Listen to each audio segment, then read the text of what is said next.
நாள் 2 வாசிக்க வேண்டிய பகுதிகள் ஆதியாகமம் 10 முதல் 17 வரை முடியவுள்ள அதிகாரங்கள், சங்கீதம் 4 முதல் 6 வரை முடியவுள்ள அதிகாரங்கள், நீதிமொழிகள் 1ஆம் அதிகாரம் 11 முதல் 22 வரை முடியவுள்ள வசனங்கள், மத்தேயு 5, 6, 7 அதிகாரங்கள். ஆதியாகமம் அதிகாரம் 10. நோவாவின் குமாரராகிய சேம், காம், யாப்பேத் என்பவர்களின் வம்ச வரலாறு. ஜலப்பிரளயத்துக்கு பின்பு அவர்களுக்கு குமாரர் பிறந்தார்கள். யாப்பேத்தின் குமாரர் கோமர், மாகோகு, மாதாய், யாவான், தூபால், மேசேக்கு, தீராஸ் என்பவர்கள். கோமாரின் குமாரர் அஸ்கினாஸ், ரீபாத்து, தொகர்மா என்பவர்கள். யாவானின் குமாரர் எலீசா, தர்ஷீஸ், கீத்தீம், தொதானிம் என்பவர்கள். இவர்களால் ஜாதிகளுடைய தீவுகள் அவனவன் பாஷையின்படியேயும் அவரவர்கள் கோத்திரத்தின்படியேயும் ஜாதியின்படியேயும் வேறு வேறு தேசங்களாய் பகுக்கப்பட்டது. காமுடைய குமாரர் கூஷ், மிஸ்ராயிம், பூத், கானான் என்பவர்கள். கூஷியுடைய குமாரர் சேபா, ஆவிலா, சப்தா, ராமா, சப்திகா என்பவர்கள். ராமாவின் குமாரர் சேபா, திதான் என்பவர்கள். கூஷ் நிம்ரோதை பெற்றான். இவன் பூமியிலே பராக்கிரமசாலியானான். இவன் கர்த்தருக்கு முன்பாக பலத்த வேட்டைக்காரனான நிம்ரோதை போல என்னும் பழக்கச்சொல் உண்டாயிற்று. ஸ்னேயார் தேசத்திலுள்ள பாபேல், ஏரேக், அக்காத், கல்னே என்னும் இடங்கள் அவன் ஆண்ட ராஜ்யத்திற்கு ஆதிஸ்தானங்கள். அந்த தேசத்திலிருந்து ஆசூர் புறப்பட்டு போய் நினிவேயையும் ரெகோபோத் பட்டணத்தையும் காலாகையும் நினிவேக்கும் காலாகுக்கும் நடுவாக ரெசேனையும் கட்டினான். இது பெரிய பட்டணம். மிஸ்ராயிம் லூதீமையும் அனாமீமையும் லகாபீமையும் நப்துஹீமையும் பத்ருசீமையும் பெலிஸ்தரின் சந்ததிக்கு தலைவனாகிய கஸ்லூஹீமையும் கப்தொரீமையும் பெற்றான். கானான் தன் மூத்த மகனாகிய சீதோனையும் கேத்தையும் எபூசியரையும் எமோரியரையும் கிர்காசியரையும் ஈவியரையும் அர்கீரியரையும் சீனியரையும் அர்வாதியரையும் செமாரியரையும் காமாத்தியரையும் பெற்றான். பின்பு கானானியரின் வம்சத்தார் எங்கும் பரவினார்கள். கானானியரின் எல்லை சீதோன் முதல் கேரார் வழியாய் காசா மட்டுக்கும், அது முதல் சோதோம், கொமோரா, அத்மா, செபோயீம் வழியாய் லாசா மட்டுக்கும் இருந்தது. இவர்கள் தங்கள் தேசங்களிலும் தங்கள் ஜாதிகளிலும் உள்ள தங்கள் வம்சங்களின்படியேயும் தங்கள் பாஷைகளின்படியேயும் காமுடைய சந்ததியார். சேமுக்கும் பிள்ளைகள் பிறந்தார்கள்.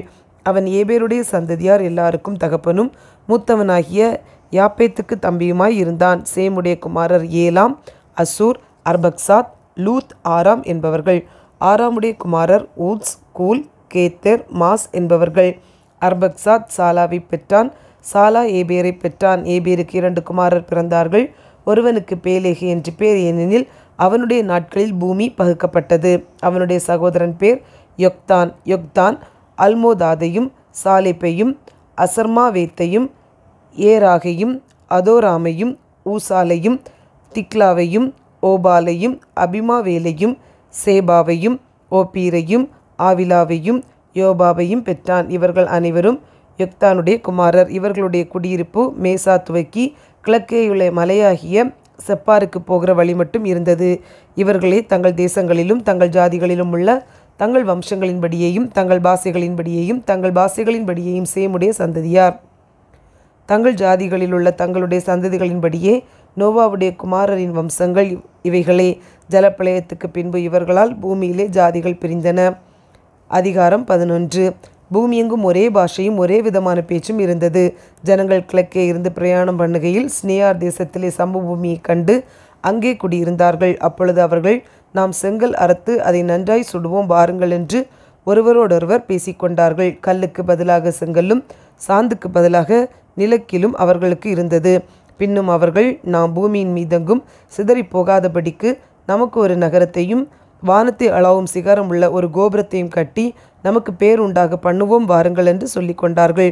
மனுபுத்திரர் கட்டுகிற நகரத்தையும் கோபுரத்தையும் பார்க்கிறதற்கு கர்த்தர் இறங்கினார். அப்பொழுது கர்த்தர், இதோ ஜனங்கள் ஒரே கூட்டமாய் இருக்கிறார்கள். அவர்கள் அனைவருக்கும் ஒரே பாஷையும் இருக்கிறது. அவர்கள் இதை செய்ய தொடங்கினார்கள். இப்பொழுதும் தாங்கள் செய்ய நினைத்தது ஒன்றும் தடைபட மாட்டாது என்றிருக்கிறார்கள். நாம் இறங்கி போய் ஒருவர் பேசுகிறதை மற்றொருவர் அறியாதபடிக்கு அங்கே அவர்கள் பாஷையை தாறுமாறாக்குவோம் என்றார். அப்படியே கர்த்தர் அவர்களை அவ்விடத்திலிருந்து பூமியின் மீதெங்கும் சிதறிப்போக பண்ணினார். அப்பொழுது நகரம் கட்டுகிறதை விட்டு விட்டார்கள். பூமி எங்கும் வழங்கின பாஷையை கர்த்தர் அவ்விடத்தில் தாறுமாறாக்கினபடியினால் அதன் பேர் பாபேல் எனப்பட்டது. கர்த்தர் அவர்களை அவ்விடத்திலிருந்து பூமியின் மீதெங்கும் சிதறிப்போக பண்ணினார். சேமுடைய வம்ச வரலாறு. ஜலப்பிரளயம் உண்டாய் 2 வருஷத்துக்கு பின்பு சேம் 100 வயதான போது அர்பக்சாத்தை பெற்றான். சேம் அர்பக்சாத்தை பெற்ற பின் 500 வருஷம் உயிரோடு இருந்து குமாரரையும் குமாரத்திகளையும் பெற்றான். அர்பக்சாத் 35 வயதான போது சாலாவை பெற்றான். சாலாவை பெற்ற பின் அர்பக்சாத் 403 வருஷம் உயிரோடு இருந்து குமாரரையும் குமாரத்திகளையும் பெற்றான். சாலா 30 வயதான போது ஏபேரை பெற்றான். ஏபேரை பெற்ற பின் சாலா 403 வருஷம் உயிரோடு இருந்து குமாரரையும் குமாரத்திகளையும் பெற்றான். ஏபேர் 34 வயதான போது பேலேகை பெற்றான். பேலேகை பெற்ற பின் ஏபேர் 430 வருஷம் உயிரோடு இருந்து குமாரரையும் குமாரத்திகளையும் பெற்றான். பேலேகு 30 வயதான போது ரெகுவை பெற்றான். ரெகுவை பெற்ற பின் பேலேகு 209 வருஷம் உயிரோடு இருந்து குமாரரையும் குமாரத்திகளையும் பெற்றான். ரெகு 32 வயதான போது செருகை பெற்றான். செருகை பெற்ற பின் ரெகு 207 வருஷம் உயிரோடு இருந்து குமாரரையும் குமாரத்திகளையும் பெற்றான். செருகு 30 வயதான போது நாகோரை பெற்றான். நாகோரை பெற்ற பின் செருகு 200 வருஷம் உயிரோடு இருந்து குமாரரையும் குமாரத்திகளையும் பெற்றான். நாகூர் 29 வயதான போது தேராகை பெற்றான். தேராகை பெற்ற பின் நாகூர் 110 வருஷம் உயிரோடு இருந்து குமாரரையும் குமாரத்திகளையும் பெற்றான். தேராகு 70 வயதான போது ஆபிராம் நாகோர் ஆரான் என்பவர்களை பெற்றான். தேராகுடைய வம்ச வரலாறு. தேராகு ஆபிராம் நாகோர் ஆரான் என்பவர்களை பெற்றான். ஆரான் லோத்தை பெற்றான். ஆரான் தன் ஜன்ம பூமியாகிய ஊர் என்கிற தேசத்து பட்டணத்திலே தன் தகப்பனாகிய தேராகு மரிக்கும் முன்னே மரித்தான். ஆபிராமும் நாகோரும் தங்களுக்கு பெண் கொண்டார்கள். ஆபிரகாமுடைய மனைவிக்கு சாரா என்று பேர். நாகோருடைய மனைவிக்கு மில்காள் என்று பேர். இவள் ஆரானுடைய குமாரத்தி. அந்த ஆரான் மில்காளுக்கும் இல்காளுக்கும் தகப்பன். சாராய்க்கு பிள்ளை இல்லை, மலடியாயிருந்தாள். தேராகு தன் குமாரனாகிய ஆபிராமையும் ஆரானுடைய குமாரனும் தன் பேரனுமாயிருந்த லோத்தையும் தன் குமாரன் ஆபிரகாமுடைய மனைவியாகி தன் மருமகள் சாராவையும் அழைத்து கொண்டு அவர்களுடனே ஊர் என்கிற கல்தேயருடைய பட்டணத்தை விட்டு கானான் தேசத்துக்கு போக புறப்பட்டான். அவர்கள் ஆரான் மட்டும் வந்தபோது அங்கே இருந்து விட்டார்கள். தேராகுடைய ஆயுசு நாட்கள் 205 வருஷம். தேராகு ஆரானிலே மரித்தான். அதிகாரம் 12. கர்த்தர் ஆபிராமை நோக்கி, நீ உன் தேசத்தையும் உன் இனத்தையும் உன் தகப்பனுடைய வீட்டையும் விட்டு புறப்பட்டு நான் உனக்கு காண்பிக்கும் தேசத்துக்கு போ. நான் உன்னை பெரிய ஜாதியாக்கி உன்னை ஆசீர்வதித்து உன் பேரை பெருமைப்படுத்துவேன். ஆசீர்வாதமாயிருப்பாய். உன்னை ஆசீர்வதிக்கிறவர்களை ஆசீர்வதிப்பேன், உன்னை சபிக்கிறவர்களை சபிப்பேன். பூமியில் உள்ள வம்சங்களெல்லாம் உனக்குள் ஆசீர்வதிக்கப்படும் என்றார். கர்த்தர் ஆபிரகாமுக்கு சொன்னபடியே அவன் புறப்பட்டு போனான். லோத்தும் அவனுடைய கூட போனான். ஆபிராம் ஆரானை விட்டு புறப்பட்ட போது 75 வயதுள்ளவனாயிருந்தான். ஆபிராம் தன் மனைவியாகிய சாராயையும் தன் சகோதரனுடைய குமாரனாகிய லோத்தையும் தாங்கள் சம்பாதித்திருந்த தங்கள் சம்பத்தெல்லாவற்றையும் ஆரானிலே சவதரித்திருந்த ஜனங்களையும் கூட்டிக் கொண்டு அவர்கள் கானான் தேசத்துக்கு புறப்பட்டு போய் கானான் தேசத்தில் சேர்ந்தார்கள். ஆபிராம் அந்த தேசத்தில் சுற்றித் திரிந்து சீகேம் என்னும் இடத்துக்கு சமீபமான மோரே என்னும் சமபூமி மட்டுக்கும் வந்தான். அக்காலத்திலே கானானியர் அத்தேசத்தில் இருந்தார்கள். கர்த்தர் ஆபிராமுக்கு தரிசனமாகி, உன் சந்ததிக்கு இந்த தேசத்தை கொடுப்பேன் என்றார். அப்பொழுது அவன் தனக்கு தரிசனமான கர்த்தருக்கு அங்கே ஒரு பலிபீடத்தை கட்டினான். பின்பு அவன் அவ்விடம் விட்டு பெயர்ந்து பெத்தேலுக்கு கிழக்கே இருக்கும் மலைக்கு போய் பெத்தேல் தனக்கு மேற்காகவும் ஆயி தனக்கு கிழக்காகவும் இருக்க கூடாரம் போட்டு அங்கே கர்த்தருக்கு ஒரு பலிபீடத்தை கட்டி கர்த்தருடைய நாமத்தை தொழுது கொண்டான். அதன் பின் ஆபிராம் புறப்பட்டு தெற்கே பிரயாணம் பண்ணி கொண்டு போனான். அத்தேசத்திலே பஞ்சம் உண்டாயிற்று. தேசத்திலே பஞ்சம் கொடியதாய் இருந்தபடியால் ஆபிராம் எகிப்து தேசத்திலே தங்கும்படி அவ்விடத்துக்கு போனான். அவன் எகிப்துக்கு சமீபமாய் வந்தபோது தன் மனைவி சாராயை பார்த்து, நீ பார்வைக்கு அழகுள்ள ஸ்திரீ என்று அறிவேன். எகிப்தியர் உன்னை காணும்போது இவள் அவனுடைய மனைவி என்று சொல்லி என்னை கொன்று போட்டு உன்னை உயிருடைய வைப்பார்கள். ஆகையால் உன் நிமித்தம் எனக்கு நன்மை உண்டாகும்படிக்கும் உன்னாலே என் உயிர் பிழைக்கும்படிக்கும் நீ உன்னை என் சகோதரி என்று சொல் என்றான். ஆபிராம் எகிப்திலே வந்தபோது எகிப்தியர் அந்த ஸ்திரீயை மிகுந்த அழகுள்ளவள் என்று கண்டார்கள். பார்வோனுடைய பிரபுக்களும் அவளை கண்டு பார்வோனுக்கு முன்பாக அவளை புகழ்ந்தார்கள். அப்பொழுது அந்த ஸ்திரீ பார்வோனுடைய அரண்மனைக்கு கொண்டு போகப்பட்டாள். அவள் நிமித்தம் அவன் ஆபிரகாமுக்கு தயை பாராட்டினான். அவனுக்கு ஆடு மாடுகளும் கழுதைகளும் வேலைக்காரரும் வேலைக்காரிகளும் கோழிகை கழுதைகளும் ஒட்டகங்களும் கிடைத்தது. ஆபிராமுடைய மனைவியாகிய சாராயின் நிமித்தம் கர்த்தர் பார்வோனையும் அவன் வீட்டாரையும் மகாவாதிகளால் வாதித்தார். அப்பொழுது பார்வோன் ஆபிராமை அழைத்து, நீ எனக்கு ஏன் இப்படி செய்தாய்?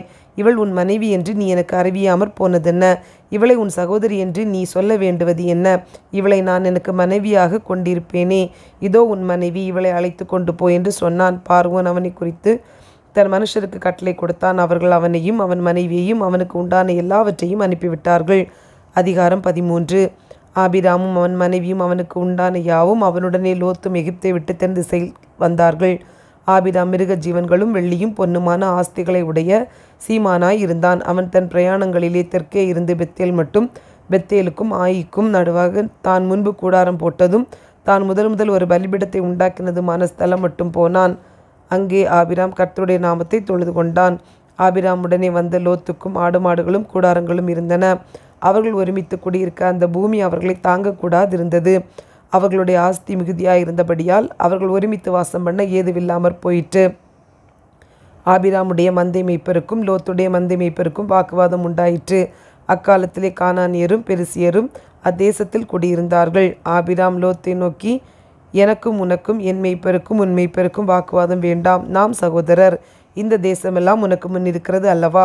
நீ என்னை விட்டு பிரிந்து போகலாம். நீ இடதுபுறம் போனால் நான் வலதுபுறம் போகிறேன், நீ வலதுபுறம் போனால் நான் இடதுபுறம் போகிறேன் என்றான்.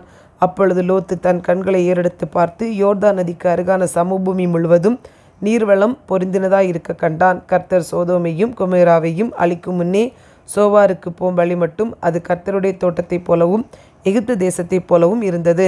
அப்பொழுது லோத்து யோர்தானுக்கு அருகான சமபூமி முழுவதையும் தெரிந்து கொண்டு கிழக்கே பிரயாணப்பட்டு போனான். இப்படி அவர்கள் ஒருவரையொருவர் விட்டு பிரிந்தார்கள். ஆபிராம் கானான் தேசத்தில் குடியிருந்தான். லோத்து அந்த யோர்தானுக்கு அருகான சமபூமியில் உள்ள பட்டணங்களில் வாசம் பண்ணி சோதோமுக்கு நேரே கூடாரம் போட்டான். சோதோமின் ஜனங்கள் பொல்லாதவர்களும் கர்த்தருக்கு முன்பாக மகா பாவிகளுமாய் இருந்தார்கள்.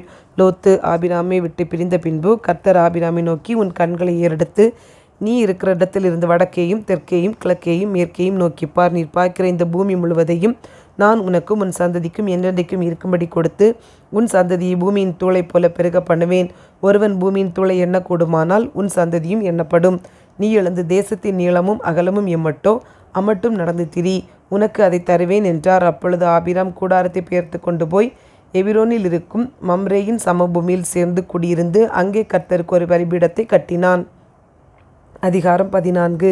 ஸ்னேயாரின் ராஜாவாகிய அம்ராப்பேலும் எலாசாரின் ராஜாவாகிய அரியோகும் ஏலாமின் ராஜாவாகிய கெதர்லா ஹோமேரும் ஜாதிகளின் ராஜாவாகிய திதியாலும் இருந்த நாட்களில் அவர்கள் சோதோமின் ராஜாவாகிய பேராவோடும் கொமோராவின் ராஜாவாகிய பிர்சாவோடும் அத்மாவின் ராஜாவாகிய ஸ்னேயாவோடும் செபோயீமின் ராஜாவாகிய செமேபரோடும் சோவார் என்னும் பேலாவின் ராஜாவோடும் யுத்தம் பண்ணினார்கள். இவர்கள் எல்லாரும் உப்புக்கடலாகிய சீத்திம் பள்ளத்தாக்கிலே கூடினார்கள். இவர்கள் 12 வருஷம் கெதர்லா கோமேரை சேவித்து 13ஆம் வருஷத்தில் கலகம் பண்ணினார்கள். 14ஆம் வருஷத்திலே கெதர்லா கோமேரும் அவனுடைய கூடியிருந்த ராஜாக்களும் வந்து அஸ்தரோத் கர்னாயீமிலே இருந்த ரெப்பாயீமியரையும் காமிலே இருந்த சூசிமியரையும் சாவேகீரியத்தாயிமிலே இருந்த ஏமியரையும் சேயீர் மலைகளில் இருந்த ஓரியரையும் வனாந்திரத்துக்கு அருகான எல்பாரான் மட்டும் முறியடித்து திரும்பி காதேஸ் என்னும் என்மிஸ்பாத்துக்கு வந்து அமலேக்கியருடைய நாடனைத்தையும் அத்சாத்சோன் தாமாரிலே குடியிருந்த எமோரியரையும் கூட சங்கரித்தார்கள். அப்பொழுது சோதோமின் ராஜாவும் கொமோராவின் ராஜாவும் அத்மாவின் ராஜாவும் செபோயீமின் ராஜாவும் சோவார் என்னும் பேலாவின் ராஜாவும் புறப்பட்டு சித்திம் பள்ளத்தாக்கிலே ஏலாமின் ராஜாவாகிய கெதர்லா கோமேரோடும் ஜாதிகளின் ராஜாவாகிய திதியாலோடும் ஸ்னேயாரின் ராஜாவாகிய அம்ராபேலோடும் ஏலாசாரின் ராஜாவாகிய அரியோகோடும் யுத்தம் பண்ண புறப்பட்டு அந்த 5 ராஜாக்களோடும் இந்த 4 ராஜாக்களும் யுத்தம் பண்ணினார்கள். அந்த சீத்திம் பள்ளத்தாக்கு எங்கும் நிலக்கில் உண்டாகும் கேணிகள் இருந்தது. சோதோம் குமராவின் ராஜாக்கள் முறிந்தோடி அங்கே விழுந்தார்கள். மீந்தவர்கள் மலைகளுக்கு ஓடிப்போனார்கள். அப்பொழுது அவர்கள் சோதோமிலும் கொமராமிலும் உள்ள பொருள்கள் எல்லாவற்றையும் போஜன பதார்த்தங்கள் எல்லாவற்றையும் எடுத்துக்கொண்டு போய்விட்டார்கள். ஆபிராமின் சகோதரனுடைய குமாரனாகிய லோத்து சோதோமிலே குடியிருந்தபடியால் அவனையும் அவன் பொருள்களையும் கொண்டு போய்விட்டார்கள். தப்பியோடின ஒருவன் எபிரேனாகிய ஆபிராமிடத்தில் வந்து அதை அறிவித்தான். ஆபிராம் தன்னோட உடன்படிக்கை செய்திருந்த மனிதராகிய எஸ்கோலுக்கும் ஆனேருக்கும் சகோதரனாகிய மம்ரே என்னும் எமோரியனுடைய சமபூமியிலே அப்பொழுது குடியிருந்தான். தன் சகோதரன் சிறையாக கொண்டு போகப்பட்டதை ஆபிராம் கேள்விப்பட்ட போது அவன் தன் வீட்டிலே பிறந்த கைப்படிந்தவர்களாகிய 318 ஆட்களுக்கும் ஆயுதம் தரிப்பித்து தான் என்னும் ஊர் மட்டும் அவர்களை தொடர்ந்து ராக்காலத்திலே அவனும் அவன் வேலைக்காரரும் பிரிந்து பவிஞ்சுகளாய் அவர்கள் மேல் விழுந்து அவர்களை முறியடித்து தமஸ்குவுக்கு இடதுபுறமான ஓபா மட்டும் துரத்தி சகல பொருள்களையும் திருப்பி கொண்டு வந்தான். தன் சகோதரனாகிய லோத்தையும் அவனுடைய பொருள்களையும் ஸ்திரீகளையும் ஜனங்களையும் திருப்பி கொண்டு வந்தான். அவன் கெதர்லாகோமேரையும் அவனோடு இருந்த ராஜாக்களையும் முறியடித்து திரும்பி வருகிற போது சோதோமின் ராஜா புறப்பட்டு ராஜாவின் பள்ளத்தாக்கு என்னும் சாவே பள்ளத்தாக்கு மட்டும் அவனுக்கு எதிர்கொண்டு போனான். அன்றியும் உன்னதமான தேவனுடைய ஆசாரியனாய் இருந்த சாலேமின் ராஜாவாகிய மெல்கி சேதேக்கு அப்பமும் திராட்சரசமும் கொண்டு வந்து அவனை ஆசீர்வதித்து, வானத்தையும் பூமியும் உடையவராகிய உன்னதமான தேவனுடைய ஆசீர்வாதம் ஆபிராமுக்கு உண்டாவதாக. உன் சத்துருக்களை உன் கையில் ஒப்பு கொடுத்த உன்னதமான தேவனுக்கு சோத்திரம் என்று சொன்னான். இவனுக்கு ஆபிராம் எல்லாவற்றிலும் தசம பாகம் கொடுத்தான். சோதோமின் ராஜா ஆபிராமை நோக்கி, ஜனங்களை எனக்கு தாரும், பொருள்களை நீர் எடுத்துக்கொள்ளும் என்றான். அதற்கு ஆபிராம் சோதோமின் ராஜாவை பார்த்து, ஆபிராமை ஐஸ்வர்யவானாக்கினேன் என்று நீர் சொல்லாதபடிக்கு நான் ஒரு சரட்டையாகிலும் பாதரட்சியின் வாரையாகிலும் உமக்கு உண்டானவைகளில் யாதொன்றியாகிலும் எடுத்துக்கொள்ளேன் என்று வானத்தையும் பூமியும் உடையவராகிய உன்னதமான தேவனாகிய கர்த்தருக்கு நேராக என் கையை உயர்த்துகிறேன். வாலிபர் சாப்பிட்டது போக என்னுடனே வந்த ஆனேர், எஸ்கோல், மம்ரே என்னும் புருஷருடைய பங்கு மாத்திரமே வர வேண்டும். இவர்கள் தங்கள் பங்கை எடுத்துக்கொள்ளட்டும் என்றான்.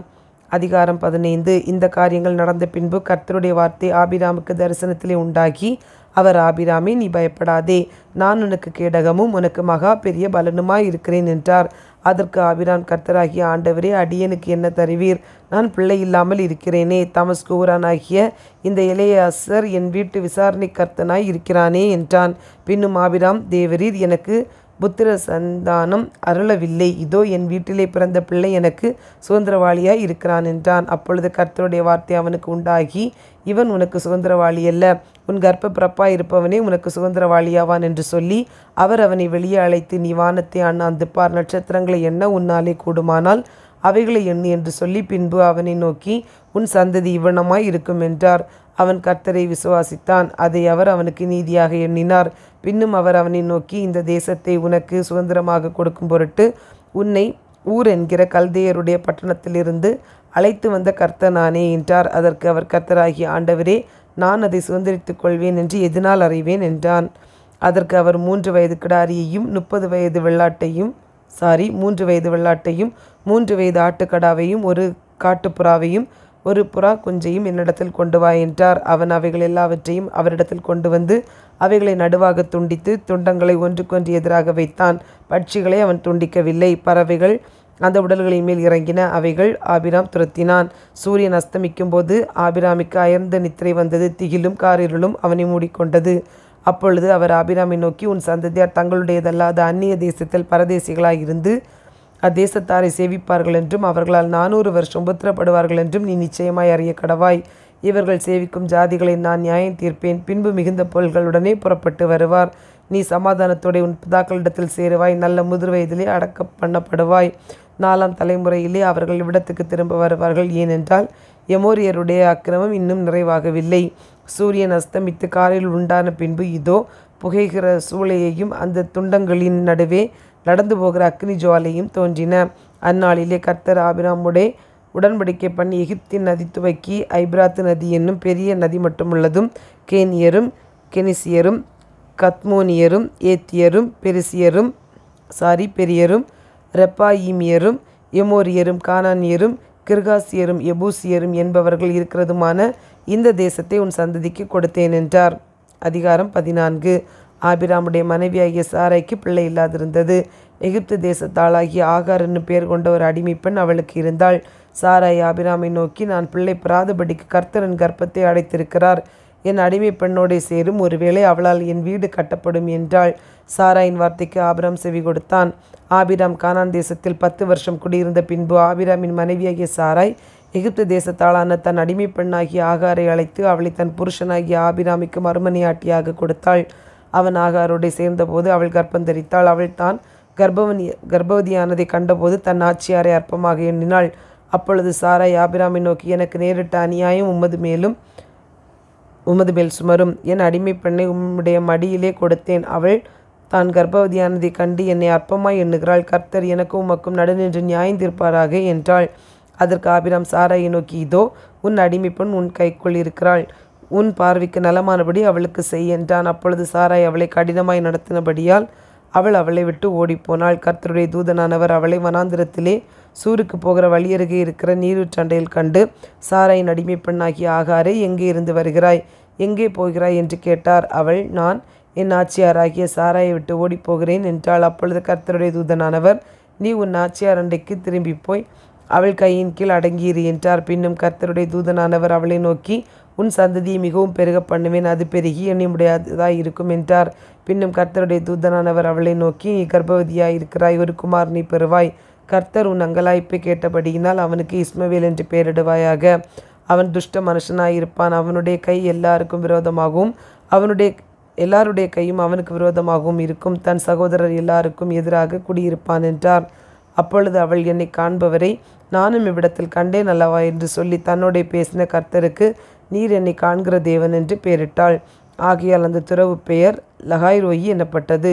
அது காதேசுக்கும் பாரேத்துக்கும் நடுவே இருக்கிறது. ஆகார் ஆபிரகாமுக்கு ஒரு குமாரனை பெற்றாள். ஆபிராம் ஆகார் பெற்ற தன் குமாரனுக்கு இஸ்மவேல் என்று பெயரிட்டான். ஆகார் ஆபிராமுக்கு இஸ்மவேலை பெற்றபோது ஆபிராம் 86 வயதாயிருந்தான். அதிகாரம் 17. ஆபிராம் 99 வயதான போது கர்த்தர் ஆபிராமுக்கு தரிசனமாகி, நான் சர்வ வல்லமையுள்ள தேவன், நீ எனக்கு முன்பாக நடந்து கொண்டு உத்தமனாயிரு. நான் உனக்கும் எனக்கும் நடுவாக என் உடன்படிக்கையை ஏற்படுத்தி உன்னை மிகவும் திரளாய் பெருக பண்ணுவேன் என்றார். அப்பொழுது ஆபிராம் முகங்குப்புற விழுந்து வணங்கினான். தேவன் அவனோடே பேசி, நான் உன்னோடே பண்ணுகிற என் உடன்படிக்கை என்னவென்றால், நீ திரளான ஜாதிகளுக்கு தகப்பனாவாய். இனி உன் பேர் ஆபிராம் எனப்படாமல் நான் உன்னை திரளான ஜாதிகளுக்கு தகப்பனாக ஏற்படுத்தினபடியால் உன் பேர் ஆபிரகாம் எனப்படும். உன்னை மிகவும் அதிகமாய் பலுக பண்ணி உன்னிலே ஜாதிகளை உண்டாக்குவேன். உன்னிடத்திலிருந்து ராஜாக்கள் தோன்றுவார்கள். உனக்கும் உனக்கு பின்வரும் உன் சந்ததிக்கும் நான் தேவனாயிருக்கும்படி எனக்கும் உனக்கும் உனக்கு பின் தலைமுறை தலைமுறையாக வரும் உன் சந்ததிக்கும் நடுவே என் உடன்படிக்கையை நித்திய உடன்படிக்கையாக ஸ்தாபிப்பேன். நீ பரதேசியாய் தங்கி வருகிற கானான் தேசம் முழுவதையும் உனக்கும் உனக்கு பின்வரும் உன் சந்ததிக்கும் நித்திய சுதந்திரமாக கொடுத்து நான் அவர்களுக்கு தேவனாயிருப்பேன் என்றார். பின்னும் தேவன் ஆபிராமை நோக்கி, இப்பொழுது நீயும் உனக்கு பின் தலைமுறை தலைமுறையாக வரும் உன் சந்ததியும் என் உடன்படிக்கையை கைக்கொள்ளுங்கள். எனக்கும் உங்களுக்கும் உனக்கு பின்வரும் உன் சந்ததிக்கும் நடுவே உண்டாகிறதும் நீங்கள் கைக்கொள்ள வேண்டியதுமான என் உடன்படிக்கை என்னவென்றால், உங்களுக்குள் பிறக்கும் சகல ஆண் பிள்ளைகளும் விருத்த சேதனம் பண்ணப்பட வேண்டும். உங்கள் நுனித்தோலின் மாம்சத்தை விருத்த சேதனம் பண்ண கடவீர்கள். அது எனக்கும் உங்களுக்கும் உள்ள உடன்படிக்கைக்கு அடையாளமாயிருக்கும். உங்களில் தலைமுறை தலைமுறையாக பிறக்கும் ஆண் பிள்ளைகள் எல்லாம் 8ஆம் நாளிலே விருத்த சேதனம் பண்ணப்பட வேண்டும்.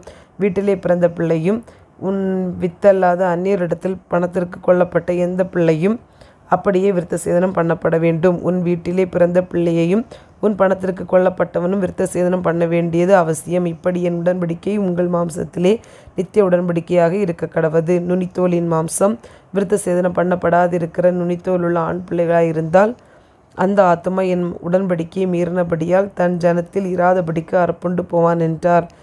பின்னும் தேவன் ஆபிராமை நோக்கி, உன் மனைவி சாராயை இனி சாராய் என்று அழையாதிருப்பாயாக. சாராள் என்பது அவளுக்கு பேராயிருக்கும். நான் அவளை ஆசீர்வதித்து அவளோடே ஒரு குமாரனையும் தருவேன். அவள் ஜாதிகளுக்கு தாயாகவும் அவளாலே ஜாதிகளின் ராஜாக்கள் உண்டாகவும் அவளை ஆசீர்வதிப்பேன் என்றார். அப்பொழுது ஆபிராம் முகங்குப்புற விழுந்து நகைத்து, 100 வயதானவனுக்கு பிள்ளை பிறக்குமோ, 90 வயதான சாராள் பிள்ளை பெறுவாளோ என்று தன் இருதயத்திலே சொல்லி கொண்டு, இஸ்மவேல் உனக்கு முன்பாக பிழைப்பானாக என்று ஆபிரகாம் தேவனிடத்தில் விண்ணப்பம் பண்ணினான். அப்பொழுது தேவன், உன் மனைவியாகிய சாராள் நிச்சயமாய் உனக்கு ஒரு குமாரனை பெறுவாள். அவனுக்கு ஈசாக் என்று பெயரிடுவாயாக. என் உடன்படிக்கையை அவனுக்கு பின்வரும் அவன் சந்ததிக்கும் நித்திய உடன்படிக்கையாக ஸ்தாபிப்பேன். இஸ்மவேலுக்காகவும் நீ செய்த விண்ணப்பத்தை கேட்டேன். நான் அவனை ஆசீர்வதித்து அவனை மிகவும் அதிகமாய் பலுகவும் பெருகவும் பண்ணுவேன். அவன் 12 பிரபுக்களை பெறுவான். அவனை பெரிய ஜாதியாக்குவேன். வருகிற வருஷத்தில் குறித்த காலத்திலே சாராள் உனக்கு பெறப்போகிற ஈசாக்கோடே நான் என் உடன்படிக்கையை ஏற்படுத்துவேன் என்றார். தேவன் ஆபிராமுடைய பேசி முடித்த பின்பு அவர் அவனை விட்டு எழுந்தருளினார். அப்பொழுது ஆபிரகாம் தன் குமாரனாகிய இஸ்மவேலையும் தன் வீட்டிலே பிறந்த யாவரையும் தான் பணத்திற்கு கொண்ட அனைவருமாகிய தன் வீட்டில் உள்ள ஆண் பிள்ளைகள் எல்லாரையும் சேர்த்து தேவன் தனக்கு சொன்னபடி அவர்கள் நுனித்தோலின் மாம்சத்தை அந்நாளிலே தானே விருத்த சேதனம் பண்ணினான்.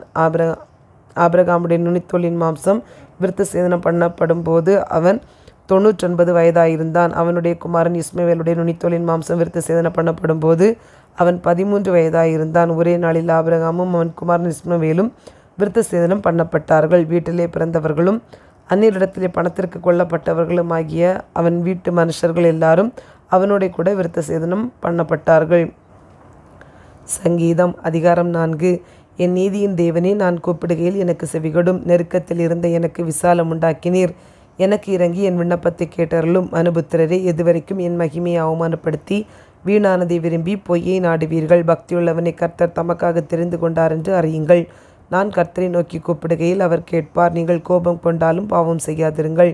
உங்கள் படுக்கையிலே உங்கள் இருதயத்தில் பேசிக்கொண்டு அமர்ந்திருங்கள். நீதியின் பலிகளை செலுத்தி கர்த்தர் மேல் நம்பிக்கையாயிருங்கள். எங்களுக்கு நன்மை காண்பித்தவன் யார் என்று சொல்லுகிறவர்கள் அநேகர். கர்த்தாவே, உம்முடைய முகத்தின் ஒளியை எங்கள் மேல் பிரகாசிக்க பண்ணும். அவர்களுக்கு தானியமும் திராட்சரசமும் பெருகி இருக்கிற காலத்தின் சந்தோஷத்தை பார்க்கிலும் அதிக சந்தோஷத்தை என் இருதயத்தில் தந்தீர். சமாதானத்தோടെ படுத்துக்கொண்டு நித்திரை செய்வேன். கர்த்தாவே, நீர் ஒருவரே என்னை சுகமாய் தங்க பண்ணுகிறீர். அதிகாரம் 5. கர்த்தாவே, என் வார்த்தைகளுக்கு செவிகொடும். என் தியானத்தை கவனியும். நான் உம்மிடத்தில் விண்ணப்பம் பண்ணுவேன். என் ராஜாவே, என் தேவனே, என் வேண்டுதலின் சத்தத்தை கேட்டருளும். கர்த்தாவே, காலையிலே என் சத்தத்தை கேட்டருள்வீர். காலையிலே உமக்கு நேரே வந்து ஆயத்தமாகி காத்திருப்பேன். நீர் துன்மார்க்கத்தில் பிரியப்படுகிற தேவன் அல்ல. தீமையை உம்மிடத்தில் சேர்வதில்லை. வீம்புக்காரர் உம்முடைய கண்களுக்கு முன்பாக நிலைநிற்க மாட்டார்கள். அக்கிரமக்காரர் யாவரையும் வெறுக்கிறீர். பொய் பேசுகிறவர்களை அழிப்பீர். இரத்த பிரியனையும் சூதுள்ள மனுஷனையும் கர்த்தர் அறிவிருக்கிறார். நானோ உமது மிகுந்த கிருபையினாலே உமது ஆலயத்துக்குள் பிரவேசித்து உமது பரிசுத்த சந்ததிக்கு நேரே பயபக்தியுடன் பணிந்து கொள்ளுவேன். கர்த்தாவின் சத்துருக்களின் நிமித்தம் என்னை உம்முடைய நீதியிலே நடத்தி எனக்கு முன்பாக உம்முடைய வழியை செவைப்படுத்தும். அவர்கள் வாயில் உண்மை இல்லை. அவர்கள் உள்ளம் கேடுபாடுள்ளது. அவர்கள் தொண்டை திறக்கப்பட்ட பிரேத குழி. தங்கள் நாவினால் இச்சகம் பேசுகிறார்கள். தேவனே, அவர்களை குற்றவாளிகளாக தீரும். அவர்கள் தங்கள் ஆலோசனைகளாலேயே விழும்படி செய்யும். அவர்கள் துரோகங்களினுடைய திரட்சி நிமித்தம் அவர்களை தள்ளிவிடும். உமக்கு விரோதமாய் கலகம் பண்ணினார்களே. உம்மை நம்புகிறவர்கள் யாவரும் சந்தோஷித்து எந்நாளும் கம்பீரிப்பார்களாக. நீர் அவர்களை காப்பாற்றுவீர். உம்முடைய நாமத்தை நேசிக்கிறவர்கள் உம்மில் களி கூறுவார்களாக. கர்த்தாவே, நீர் நீதிமானை ஆசீர்வதித்து காருண்யம் என்னும் கேடகத்தினால் அவனை சூழ்ந்து கொள்ளுவீர். அதிகாரம் 6. கர்த்தாவே, உம்முடைய கோபத்திலே என்னை கடிந்து கொள்ளாதேயும். உம்முடைய உக்கிரத்திலே என்னை தண்டியாதேயும். என் மேல் இரக்கமாயிரும். கர்த்தாவே, நான் பலனற்று போனேன். என்னை குணமாக்கும். கர்த்தாவே, என் எலும்புகள் நடுங்குகிறது. என் ஆத்துமா மிகவும் வியாகுலப்படுகிறது. கர்த்தாவே, எதுவரைக்கும் இறங்காதிருப்பீர்? திரும்பும். கர்த்தாவே, என் ஆத்துமாவை விடுவியும். உம்முடைய கிருபையின் நிமித்தம் என்னை ரட்சியும். மரணத்தில் உம்மை நினைவு கூர்வதில்லை. பாதாளத்தில் உம்மை துதிப்பவன் யார்? என் பெருமூச்சினால் இளைத்து போனேன். முழுவதும் என் கண்ணீரால் என் படுக்கையை மிகவும் ஈரமாக்கி என் கட்டிலே நனைக்கிறேன். துயரத்தினால் என் கண்கள் குழி விழுந்து போயிற்று. என் சத்துருக்கள் அனைவர் நிமித்தமும் மங்கி போயிற்று. அக்கிரமக்காரரே, நீங்கள் எல்லாரும் என்னை விட்டு அகன்று போங்கள். கர்த்தர் என் அழுகையின் சத்தத்தை கேட்டார். கர்த்தரின் விண்ணப்பத்தை கேட்டார். கர்த்தரின் ஜெபத்தை ஏற்றுக்கொள்ளுவார். என் பகைஞர் எல்லாரும் வெட்கி மிகவும் கலங்கி போவார்கள். அவர்கள் பின்னாக திரும்பி சடுதியிலே வெட்கப்படுவார்கள். நீதிமொழிகள் அதிகாரம் 1, 11 முதல் 22 வரை. எங்களோட வா, இரத்தம் சிந்தும்படி நாம் பதிவிருந்து குற்றமற்றிருக்கிறவர்களை முகாந்திரமின்றி பிடிக்கும்படி ஒளிந்திருப்போம். பாதாளம் விளங்குவது போல் நாம் அவர்களை உயிரோடு விழுங்குவோம். குழியில் இறங்குகிறவர்கள் விழுங்கப்படுவது போல் அவர்களை முழுமையும் விழுங்குவோம். விலை உயர்ந்த சகலவித பொருள்களையும் கண்டடைவோம். கொள்ளை பொருளினால் நம்முடைய வீடுகளை நிரப்புவோம். எங்களுடைய பங்காளியாயிரு, நம் எல்லாருக்கும் ஒரே பை இருக்கும் என்று அவர்கள் சொல்வார்களாகில், என் மகனே, நீ அவர்களோட வழி நடவாமல் உன் காலை அவர்கள் பாதைக்கு விலக்குவாயாக. அவர்கள் கால்கள் தீங்கு செய்ய ஓடி இரத்த சிந்த தீவிரிக்கிறது. எவ்வையாக ஆன பட்சியானாலும் சரி, அதன் கண்களுக்கு முன்பாக வலையை விரிப்பது விருதா. இவர்களோ தங்கள் இரத்தத்திற்கே பதிவிருக்கிறார்கள். தங்கள் பிராணனுக்கே ஒளி வைத்திருக்கிறார்கள். பொருளாசையுள்ள எல்லாருடைய வழியும் இதுவே. இது தன்னை உடையவர்களின் உயிரை வாங்கும். ஞானமானது வெளியே நின்று கூப்பிடுகிறது. வீதிகளில் சத்தமிடுகிறது. அது சந்தடியுள்ள தெருக்களின் சந்தியிலும் ஒலிமுக வாசலிலும் நின்று கூப்பிட்டு பட்டணத்தில் தன் வார்த்தைகளை வசனித்து சொல்லுகிறது. பேதைகளே, நீங்கள் பேதைமையை விரும்புவதும், நிந்தனைக்காரரே, நீங்கள் நிந்தனையில் பிரியப்படுவதும், மதியினரே, நீங்கள் ஞானத்தை வெறுப்பதும் எதுவரைக்கும் இருக்கும்? மத்தேயு அதிகாரம் 5. அவர் திரளான ஜனங்களைக் கண்டு மலையின் மேல் ஏறினார். அவர் உட்கார்ந்த பொழுது அவருடைய சீஷர்கள் அவரிடத்தில் வந்தார்கள். அப்பொழுது அவர் தமது வாயை திறந்து அவர்களுக்கு உபதேசித்து சொன்னது என்னவென்றால், ஆவியில் எளிமையுள்ளவர்கள் பாக்கியவான்கள், பரலோக ராஜ்யம் அவர்களுடையது. துயரப்படுகிறவர்கள் பாக்கியவான்கள், அவர்கள் ஆறுதல் அடைவார்கள். சாந்த குணம் உள்ளவர்கள் பாக்கியவான்கள், அவர்கள் பூமியை சுதந்திரித்துக் கொள்வார்கள். நீதியின் மேல் பசிதாகம் உள்ளவர்கள் பாக்கியவான்கள், அவர்கள் திருப்தி அடைவார்கள். இரக்கம் உள்ளவர்கள் பாக்கியவான்கள், அவர்கள் இரக்கம் பெறுவார்கள். இருதயத்தில் சுத்தமுள்ளவர்கள் பாக்கியவான்கள், அவர்கள் தேவனை தரிசிப்பார்கள். சமாதானம் பண்ணுகிறவர்கள் பாக்கியவான்கள், அவர்கள் தேவனுடைய புத்திரர் எனப்படுவார்கள். நீதி நிமித்த துன்பப்படுகிறவர்கள் பாக்கியவான்கள், பரலோக ராஜ்யம் அவர்களுடையது. என் நிமித்தம் உங்களை நிந்தித்து துன்பப்படுத்தி பலவித தீமையான மொழிகளையும் உங்கள் பேரில் பொய்யாய் சொல்வார்களானால் பாக்கியவான்களாய் இருப்பீர்கள். சந்தோஷப்பட்டு களி கூறுங்கள், பரலோகத்தில் உங்கள் பலன் மிகுதியாயிருக்கும். உங்களுக்கு முன்னிருந்த தீர்க்கதரிசிகளையும் அப்படியே துன்பப்படுத்தினார்களே. நீங்கள் பூமிக்கு உப்பாயிருக்கிறீர்கள். உப்பானது சாரமற்று போனால் எதினால் சாரமாக்கப்படும்? வெளியே கொட்டப்படுவதற்கும் மனுஷரால் மிதிக்கப்படுவதற்குமே ஒழிய வேறொன்றுக்கும் உதவாது. நீங்கள் உலகத்துக்கு வெளிச்சமாயிருக்கிறீர்கள். மலையின் மேல் இருக்கிற பட்டணம் மறைந்திருக்க மாட்டாது. விளக்கை கொளுத்தி மரக்காலால் மூடி வைக்காமல் விளக்கு தண்டின் மேல் வைப்பார்கள். அப்பொழுது அது வீட்டிலுள்ள யாவருக்கும் வெளிச்சம் கொடுக்கும். இவ்விதமாய் மனுஷர் உங்கள் நற்கிரியைகளை கண்டு பரலோகத்தில் இருக்கிற உங்கள் பிதாவை மகிமைப்படுத்தும்படி உங்கள் வெளிச்சம் அவர்கள் முன்பாக பிரகாசிக்க கடவது. நியாய பிரமாணத்தை ஆனாலும் தீர்க்க தரிசனங்களை ஆனாலும் அழிக்கிறதற்கு வந்தேன் என்று எண்ணிக்கொள்ளாதேயுங்கள். அழிக்கிறதற்கு அல்ல, நிறைவேற்றுவதற்கே வந்தேன். வானமும் பூமியும் ஒளிந்து போனாலும் நியாய பிரமாணத்தில் உள்ளதெல்லாம் நிறைவேறும் அளவும் அதில் ஒரு சிறு எழுத்தாகிலும் ஒரு எழுத்தின் உறுப்பாகிலும் ஒளிந்து போகாது என்று மெய்யாகவே உங்களுக்கு சொல்லுகிறேன். ஆகையால் இந்த கற்பனைகள் எல்லாவற்றிலும் சிறிதானதொன்றையாகிலும் மீறி அவ்விதமாய் மனுஷருக்கு போதிக்கிறவன் பரலோக ராஜ்யத்தில் எல்லாரிலும் சிறியவன் எனப்படுவான். இவைகளை கைக்கொண்டு போதிக்கிறவனோ பரலோக ராஜ்யத்தில் பெரியவன் எனப்படுவான். வேதபாரகர் பரிசேயர் என்பவர்களுடைய நீதியிலும் உங்கள் நீதி அதிகமாயிராவிட்டால் பரலோக ராஜ்யத்தில் பிரவேசிக்க மாட்டீர்கள் என்று உங்களுக்கு சொல்லுகிறேன். கொலை செய்யாதிருப்பாயாக என்பதும் கொலை செய்கிறவன் நியாய தீர்ப்புக்கு ஏதுவாயிருப்பான் என்பதும் பூர்வத்தாருக்கு உரைக்கப்பட்டதென்று கேள்விப்பட்டிருக்கிறீர்கள். நான் உங்களுக்கு சொல்லுகிறேன், தன் சகோதரனின் நியாயமில்லாமல் கோபித்துக் கொள்பவன் நியாய தீர்ப்புக்கு ஏதுவாயிருப்பான். தன் சகோதரனை வீணன் என்று சொல்லுகிறவன் ஆலோசனை சங்க தீர்ப்புக்கு ஏதுவாயிருப்பான். மூடனே என்று சொல்லுகிறவன் எரி நரகத்துக்கு ஏதுவாயிருப்பான். ஆகையால் நீ பலிபீடத்தினிடத்தில் உன் காணிக்கையை செலுத்த வந்து உன் பேரில் உன் சகோதரனுக்கு குறை உண்டென்று அங்கே நினைவு கூறுவாயாகில் அங்கே தானே பலிபீடத்தின் முன் உன் காணிக்கையை வைத்துவிட்டு போய் முன்பு உன் சகோதரனோடே ஒப்புரவாகி பின்பு வந்து உன் காணிக்கையை செலுத்து. எதிராளி உன்னை நியாயாதிபதியினிடத்தில் ஒப்புக்கொடாமலும் நியாயாதிபதி உன்னை சேவகனிடத்தில் ஒப்புக்கொடாமலும் நீ சிறைசாலையில் வைக்கப்படாமலும் இருக்கும்படியாக நீ உன் எதிராளியோடு வழியில் இருக்கும்போதே சீக்கிரமாய் அவனுடனே நல்மனம் பொருந்தாவிட்டால் நீ ஒரு காசும் குறைவின்றி கொடுத்து தீர்க்க மட்டும் அவ்விடத்திலிருந்து புறப்பட மாட்டாய் என்று மெய்யாகவே உனக்கு சொல்லுகிறேன். விபசாரம் செய்யாதிருப்பாயாக என்பது பூர்வத்தாருக்கு உரைக்கப்பட்டதென்று கேள்விப்பட்டிருக்கிறீர்கள். நான் உங்களுக்கு சொல்லுகிறேன், ஒரு ஸ்திரியை இச்சையோடு பார்க்கிற இவனும் தன் இருதயத்தில் அவளோடே விபச்சாரம் செய்தாயிற்று. உன் வலது கண் உனக்கு இடரல் உண்டாக்கினால் அதை பிடுங்கி எறிந்து போடு. உன் சரீரம் முழுவதும் நரகத்தில் தள்ளப்படுவதை பார்க்கிலும் உன் அவயங்களில் ஒன்று கெட்டுப்போவது உனக்கு நலமாயிருக்கும். உன் வலதுகை உனக்கு இடரல் உண்டாக்கினால் அதை தரித்து எறிந்து போடு. உன் சரீரம் முழுவதும் நரகத்தில் தள்ளப்படுவதை பார்க்கிலும் உன் அவயங்களில் ஒன்று கெட்டுப்போவது உனக்கு நலமாயிருக்கும். தன் மனைவியை தள்ளிவிடுகிற எவனும் தள்ளுதற் சீட்டை அவளுக்கு கொடுக்க கடவன் என்று உரைக்கப்பட்டது. நான் உங்களுக்கு சொல்லுகிறேன், வேசித்தன முகாந்திரத்தினால் ஒழிய தன் மனைவியை தள்ளிவிடுகிறவன் அவளை விபச்சாரம் செய்ய பண்ணுகிறவனாய் இருப்பான். அப்படி தள்ளிவிடப்பட்டவளை விவாகம் பண்ணுகிறவனும் விபச்சாரம் செய்கிறவனாய் இருப்பான். அன்றியும் பொய்யானை இடாமல் உன் ஆணைகளை கர்த்தர் முன்னிலையாய் செலுத்துவாயாக என்று பூர்வத்தாருக்கு உரைக்கப்பட்டதென்று கேள்விப்பட்டிருக்கிறீர்கள். நான் உங்களுக்கு சொல்லுகிறேன், பரிசேதம் சத்தியம் பண்ண வேண்டாம். வானத்தின் பேரில் சத்தியம் பண்ண வேண்டாம், அது தேவனுடைய சிங்காசனம். பூமியின் பேரிலும் சத்தியம் பண்ண வேண்டாம், அது அவருடைய பாதப்படி. எருசலேமின் பேரிலும் சத்தியம் பண்ண வேண்டாம், அது மகாராஜாவினுடைய நகரம். உன் சிரசின் பேரிலும் சத்தியம் பண்ண வேண்டாம், அதின் ஒரு மயிரையாவது வெண்மையாக்கவும் கருப்பாக்கவும் உன்னால் கூடாதே. உள்ளதை உள்ளதென்றும் இல்லதை இல்லதென்றும் சொல்லுங்கள். இதற்கு மிஞ்சினது தீமையினால் உண்டாயிருக்கும். கண்ணுக்கு கண் பல்லுக்கு பல்லென்று உரைக்கப்பட்டதை கேள்விப்பட்டிருக்கிறீர்கள். நான் உங்களுக்கு சொல்லுகிறேன், தீமையோடு எதிர்த்து நிற்க வேண்டாம். ஒருவன் உன்னை வலது கன்னத்தில் அறைந்தால் அவனுக்கு மறுகன்னத்தையும் திருப்பிக் கொடு.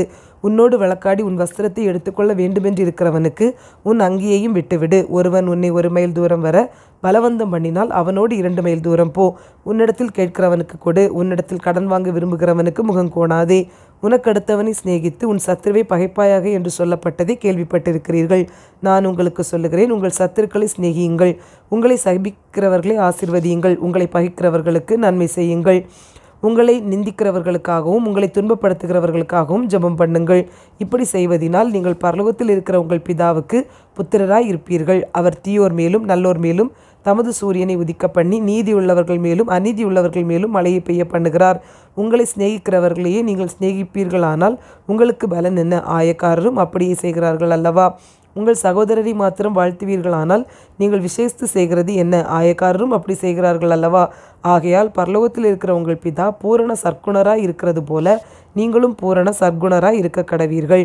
அதிகாரம் 6. மனுஷர் காண வேண்டுமென்று அவர்களுக்கு முன்பாக உங்கள் தர்மத்தை செய்யாதபடிக்கு எச்சரிக்கையாயிருங்கள். செய்தால் பரலோகத்தில் இருக்கிற உங்கள் பிதாவினிடத்தில் உங்களுக்கு பலன் இல்லை. ஆகையால் நீ தர்மம் செய்யும் போது மனுஷரால் புகழப்படுவதற்கு மாயக்காரர் ஆலயங்களிலும் வீதிகளிலும் செய்வது போல உனக்கு முன்பாக தாரை ஊதுவியாதே.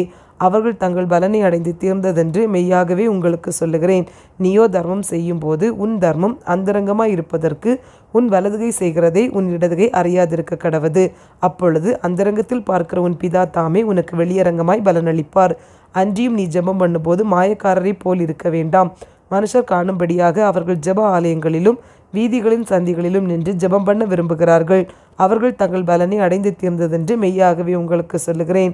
நீயோ ஜெபம் பண்ணும்போது உன் அறை வீட்டுக்குள் பிரவேசித்து உன் கதவை பூட்டி அந்தரங்கத்தில் இருக்கிற உன் பிதாவை நோக்கி ஜெபம் பண்ணு. அப்பொழுது அந்தரங்கத்தில் பார்க்கிற உன் பிதா வெளியரங்கமாய் உனக்கு பலனளிப்பார். அன்றியும் நீங்கள் ஜெபம் பண்ணும்போது அஞ்ஞானிகளைப் போல வீண் வார்த்தைகளை அலப்பாதேயுங்கள். அவர்கள் அதிக வசனிப்பினால் தங்கள் ஜெபம் கேட்கப்படும் என்று நினைக்கிறார்கள். அவர்களைப் போல நீங்கள் செய்யாதிருங்கள். உங்கள் பிதாவை நோக்கி நீங்கள் வேண்டிக் கொள்கிறதற்கு முன்னமே உங்களுக்கு இன்னது தேவை என்று அவர் அறிந்திருக்கிறார். நீங்கள் ஜெபம் பண்ண வேண்டிய விதமாவது, பரமண்டலங்களில் இருக்கிற எங்கள் பிதாவே, உம்முடைய நாமம் பரிசுத்தப்படுவதாக, உம்முடைய ராஜ்யம் வருவதாக, உம்முடைய சித்தம் பரமண்டலத்திலே செய்யப்படுகிறது போல பூமியிலேயும் செய்யப்படுவதாக. எங்களுக்கு வேண்டிய ஆகாரத்தை இன்று எங்களுக்கு தாரும். எங்கள் கடனாளிகளுக்கு நாங்கள் மன்னிக்கிறது போல எங்கள் கடன்களை எங்களுக்கு மன்னியும். எங்களை சோதனைக்குட்பட பண்ணாமல் தீமை நின்று எங்களை ரட்சித்துக் கொள்ளும். ராஜ்யமும் வல்லமையும் மகிமையும் என்றென்றைக்கும் உம்முடையவைகளே. ஆமீன் என்பதே. மனுஷருடைய தப்பிதங்களை நீங்கள் அவர்களுக்கு மன்னித்தால் உங்கள் பரமபிதா உங்களுக்கும் மன்னிப்பார். மனுஷருடைய தப்பிதங்களை நீங்கள் அவர்களுக்கு மன்னியாதிருந்தால் உங்கள் பிதா உங்கள் தப்பிதங்களையும் மன்னியாதிருப்பார். நீங்கள் உபவாசிக்கும் போது மாயக்காரரை போல முகவாடலாய் இராதேயுங்கள். அவர்கள் உபவாசிக்கிறதை மனுஷர் காணும் பொருட்டாக தங்கள் முகங்களை வாட பண்ணுகிறார்கள். அவர்கள் தங்கள் பலனை அடைந்து தீர்ந்ததென்று மெய்யாகவே உங்களுக்கு சொல்லுகிறேன். நீயோ உபவாசிக்கும் போது அந்த உபவாசம் மனுஷர்களுக்கு காணப்படாமல் அந்தரங்கத்தில் இருக்கிற உன் பிதாவுக்கே காணப்படும்படியாக உன் தலைக்கு எண்ணெய் பூசி உன் முகத்தை கழுவு. அப்பொழுது அந்தரங்கத்தில் பார்க்கிற உன் பிதா உனக்கு வெளியரங்கமாய் பலனளிப்பார். பூமியிலே உங்களுக்கு பொக்கிஷங்களை சேர்த்து வைக்க வேண்டாம். இங்கே பூச்சியும் துருவும் அவைகளை கெடுக்கும். இங்கே திருடரும் கன்னமிட்டு திருடுவார்கள். பரலோகத்திலே உங்களுக்கு பொக்கிஷங்களை சேர்த்து வையுங்கள். அங்கே பூச்சியாவது துருவாவது கெடுக்கிறதும் இல்லை. அங்கே திருடர் கன்னமிட்டு திருடுகிறதும் இல்லை. உங்கள் பொக்கிஷம் எங்கே இருக்கிறதோ அங்கே உங்கள் இருதயமும் இருக்கும். கண்ணானது சரீரத்தின் விளக்காயிருக்கிறது. உன் கண் தெளிவாயிருந்தால் உன் சரீரம் முழுவதும் வெளிச்சமாயிருக்கும். உன் கண் கெட்டதாயிருந்தால் உன் சரீரம் முழுவதும் இருளாயிருக்கும். இப்படி உன்னிலுள்ள வெளிச்சம் இருளாயிருந்தால் அவ்விருள் எவ்வளவு அதிகமாயிருக்கும். 2 எஜமான்களுக்கு ஊழியம் செய்ய ஒருவனாலும் கூடாது.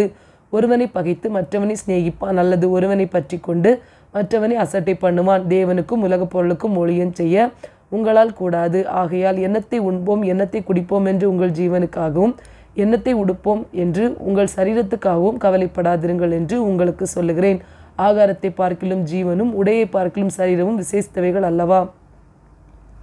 ஆகாயத்து பட்சிகளை கவனித்து பாருங்கள். அவைகள் விதைக்கிறதும் இல்லை, அறுக்கிறதும் இல்லை, களஞ்சியங்களில் சேர்த்து வைக்கிறதும் இல்லை. அவைகளையும் உங்கள் பரமபிதா பிழை போட்டுகிறார். அவைகளை பார்க்கிலும் நீங்கள் விசேஷித்தவர்கள் அல்லவா? கவலைப்படுகிறதினாலே உங்களில் எவன் தன் சரீர அளவோடு ஒரு முழத்தை கூட்டுவான்? உடைக்காகவும் நீங்கள் கவலைப்படுகிறதென்ன? காட்டு புஷ்பங்கள் எப்படி வளருகிறது என்று கவனித்து பாருங்கள். அவைகள் உழைக்கிறதும் இல்லை, நூற்கிறதும் இல்லை. என்றாலும் சாலமோன் முதலாய் தன் சர்வ மகிமையிலும் அவைகளில் ஒன்றை போலாகிலும் உடுத்தி இருந்ததில்லை என்று உங்களுக்கு சொல்லுகிறேன். அற்ப விசுவாசிகளே, இன்றைக்கு இருந்து நாளைக்கு அடுப்பிலே போடப்படும் காட்டுப்புல்லுக்கு தேவன் இவ்விதமாக உடுத்துவித்தால் உங்களுக்கு உடுத்துவிப்பது அதிக நிச்சயம் அல்லவா? ஆகையால் எண்ணத்தை உண்போம் எண்ணத்தை குடிப்போம் எண்ணத்தை உடுப்போம் என்று கவலைப்படாதிருங்கள். இவைகளையெல்லாம் அஞ்ஞானிகள் நாடி தேடுகிறார்கள். இவைகளெல்லாம் உங்களுக்கு வேண்டியவைகள் என்று உங்கள் பரமபிதா அறிந்திருக்கிறார். முதலாவது தேவனுடைய ராஜ்யத்தையும் அவருடைய நீதியையும் தேடுங்கள். அப்பொழுது இவைகளெல்லாம் உங்களுக்கு கூட கொடுக்கப்படும். ஆகையால் நாளைக்காக கவலைப்படாதிருங்கள். நாளைய தினம் தன்னுடையவைகளுக்காக கவலைப்படும். அந்தந்த நாளுக்கு அதினதின் பாடு போதும்.